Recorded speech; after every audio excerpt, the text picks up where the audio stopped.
Forget scrolling on Pinterest. These are the 5 websites that I actually use every day to get logo and brand inspiration. So let's just jump straight in. So the first one I actually use is a website called Deck Gallery. So Deck Gallery is just a collection of, well, decks, PowerPoint presentations, case studies, all of these designed assets. It shows how clients actually present their work and how agencies present their designs. It's great for showing how to pitch creative ideas. It's great for layout inspiration, such as hierarchy, typography, and just general layout. You can pull ideas from all these different areas to help create a really great asset. I really love this one because it's not just about how a logo is shown, it's the way that the design and the brand is actually communicated. Number 2 is a website called DoingCoolStuff. I'll leave a link to all of these in the description so you can go and check them out. This is a library that's of curated agency websites. This lets you see real world branding examples from the agencies themselves and not just speculative dribble shots, and see how agencies actually translate a brand or a logo into various different touch points. This allows you to spot emerging trends and actually see how the agencies themselves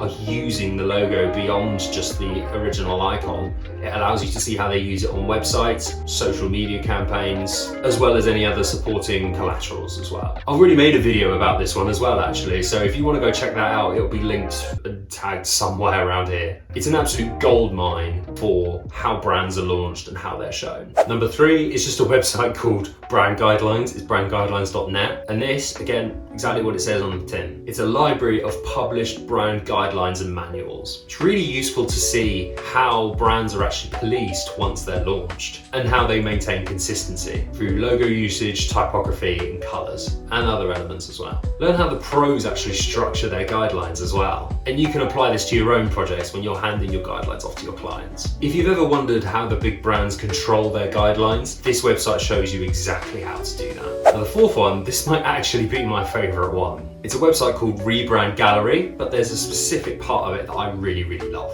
So it's a collection of Rebrand projects. However, this part of it actually shows them all as bento boxes. Now I know another designer that loves a bento box, but stay with me on this one. It's really good to see like a quick snapshot of how identities evolve and change over time. It's brilliant for before and after inspiration. It actually helps you understand how rebrands actually happen. You see modernization trends, and how really you can just take those small refinements and turn them into a major rebrand. The way that it does it as well is really engaging. You know, they include animations, social media posts, the logo design themselves, supporting photography. There's so many elements that are shown right in front of you, and they're really great to take on board and easy to digest. It's compact, it's visual, and it's instantly inspiring, so I highly recommend that you check this one out. The last one is a website called Brand Archive, and this one's solely focused on logos, but it's not just modern ones, it's historic stuff as well. And it's curated by somebody called Richard Baird, so I'll leave a link to his socials in the description. It's carefully organized into different areas, so you've got logo, application, the different types of those applications. You've got art direction as well, which is something you don't normally see talked about that much. It's perfect if you're looking for something very specific when it comes to logo design inspiration. This one's actually one that I pay for. There is a paid version for it,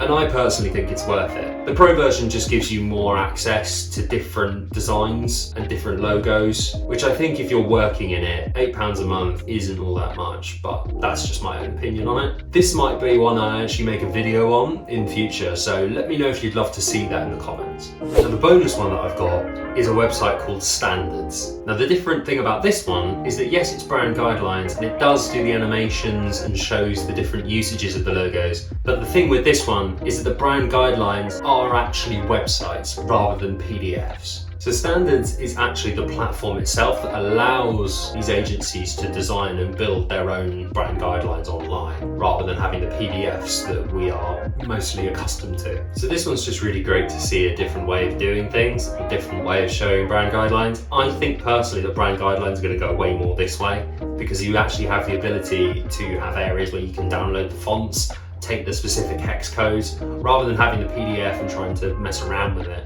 So yeah, those are my 6 favorite ones at the moment. From decks, agencies, logos, I feel like we've covered quite a lot. If you found this video really helpful, I did a video previously on doing cool stuff, so it'd be great if you could go and check that out because I think you'll really enjoy that one too.